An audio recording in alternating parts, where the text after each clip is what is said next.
आई है।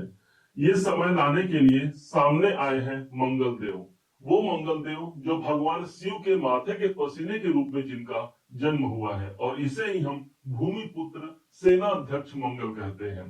मकर राशि के जीवन में कैसे इस मंगल का प्रभाव पिछले 11 महीने से कोई पॉजिटिव नहीं बन रहा था, और अब 13 सितंबर से क्या पॉजिटिविटी आने वाली है, आज इसी बात पर हम चर्चा करेंगे ताकि आप भली भांति समझ पाए।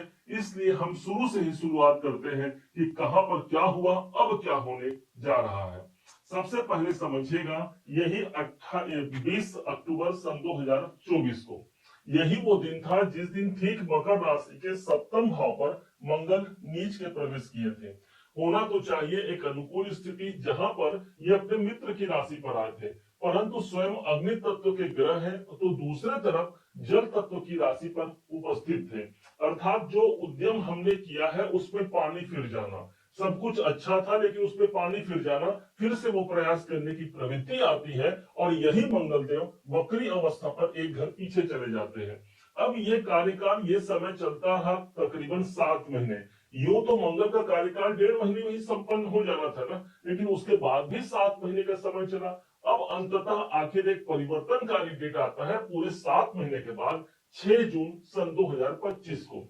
अब इस समय पर यही मंगल एक घर आगे प्रवेश कर गए और आ गए अष्टम भाव पर। एक तो अष्टम भाव पर जाना कोई बहुत अनुकूल नहीं था, और ऊपर से यहाँ पर केतु देव विद्यमान थे, जिसके कारण से एक योग बन गया मंगल केतु का अंगारक योग। अब उस अंगारक योग के प्रॉब्लम के कारण कोई बाधा या डिप्रेशन तनाव भी हमको जोड़ करके रखा। परिवर्तनकारी स्थिति आगे बढ़ती है क्योंकि समय हमेशा एक समान नहीं रहता, और ठीक अगला डेट आता है 28 जुलाई सन 2025 को। ये मंगल प्रवेश कर जाते हैं इस तारीख में सीधे आपके भाग्य के घर पर। भाग्य भाव पर मंगल का आना एक अनुकूल पोजीशन है जहां पर हमारे सकारात्मक परिणाम सामने आते हैं, परंतु अभी भी कमी है। ये मंगल अभी तक अपने शत्रु की, प्रबल शत्रु जो इनके लिए है ना बुध, उनकी राशि पर मौजूद थे। ये भाग्य का स्थान है, अर्थात भाग्य उन्नति तो हो रही थी लेकिन कोई न कोई बाधाओं का सामना भी हमको करना पड़ा। अंततः एक बड़ा परिवर्तनकारी समय प्रारंभ होता है ठीक 13 सितंबर सन 2025 को, और तब से लेकर के 28 अक्टूबर सन 2025 तक ये मंगल मौजूद रहेंगे मकर राशि के 10वें भाव पर, अर्थात करियर के भाव पर। कर्म क्षेत्र के लिए ये मंगल अब एक वरदान साबित होगा। क्यों होगा, समझ जाइए। 7 नंबर की राशि शुक्राचार्य की राशि है। मंगल और शुक्र का कॉम्बिनेशन एक सम कॉम्बिनेशन है, न काहू से दोस्ती न काहू से बैर, उस पोजीशन पर मंगल गए हैं। दूसरा पॉजिटिव ये हो गया कि मंगल स्वयं अग्नि तत्व के ग्रह हैं। जिस राशि पर ये गए हैं वो वायु तत्व की राशि है। एक आग को जलने के लिए क्या चाहिए, एक आग को जलने के लिए वायु की आवश्यकता पड़ती है, हवा की आवश्यकता पड़ती है। अब वही ऑक्सीजन मिल गया है मंगल को जो 10वें भाव पर है, अर्थात कैरियर में यदि कोई रुकावट, कोई परेशानी है तो वहां मुझे हवा मिल गया है, अर्थात वो आग अब जलेगी और मेरे मुकाम तक मुझको पहुंचाएगी। कर्म क्षेत्र पर यदि कोई अशांति है, कोई बाधा है, तो उस बाधा को मैं पार कर पाता हूं क्योंकि मंगल को सेना अध्यक्ष कहा गया है। अब वही सेनापति मेरे कैरियर के भाव पर उपस्थित है। बात यहाँ समाप्त नहीं होती। मंगल के पास 3 दृष्टियां हैं, अर्थात 3 घर ऐसे भी होंगे जहां पर इसी मंगल का एक प्रभाव आने वाला है। सबसे प्रथम जो प्रभाव आएगा, इनकी चतुर्थ दृष्टि कहीं और नहीं मकर राशि पर खुद पड़ेगी। यही वो मकर राशि है जिस राशि पर मंगल जब आते हैं तो उच्च की स्थिति के कहलाते हैं, अर्थात 10वें भाव पर 10 नंबर की राशि पर मंगल का आना, कोई कॉन्फिडेंस में कमी नहीं रहेगी। हम एक ऊर्जावान होकर के अपने कार्य को संपन्न करते हैं। मंगल की दृष्टि का आना, कोई हेल्थ में प्रॉब्लम है, कोई स्वास्थ्य में प्रॉब्लम है, उस पर हम पूरा कर पाते हैं। 10 नंबर की राशि को काल पुरुष की कुंडली में कर्म का क्षेत्र कहा गया है, और मंगल स्वयं कर्म के स्थान से ही देख रहा है। इसलिए कोई कार्य यदि अधूरा है, उस कार्य की पूर्ति के लिए हम काम कर पाते हैं और विजय तिलक लगा पाते हैं। अभी इस मंगल के पास जो अगली दृष्टि आ गई वो इनकी सप्तम दृष्टि होगी। 7वें दृष्टि से ये अपने ही घर को देख रहे हैं। अब जब कोई ग्रह अपने ही घर पर अपनी दृष्टि डालता है, उस घर की कभी हानि नहीं करता, और इसी दृष्टिकोण से मंगल सप्तम दृष्टि दे रहे हैं चतुर्थ भाव पर, तो जो फैमिली है, परिवार है, उसको प्रोटेक्ट कर दिए। मंगल को सुरक्षा का ग्रह कहा गया, एक प्रोटेक्टर है मंगल। हमारे परिवार को ये प्रोटेक्ट करती है, उनको लेकर के कोई अशांति है वहां पर हमको शांति मिलती है।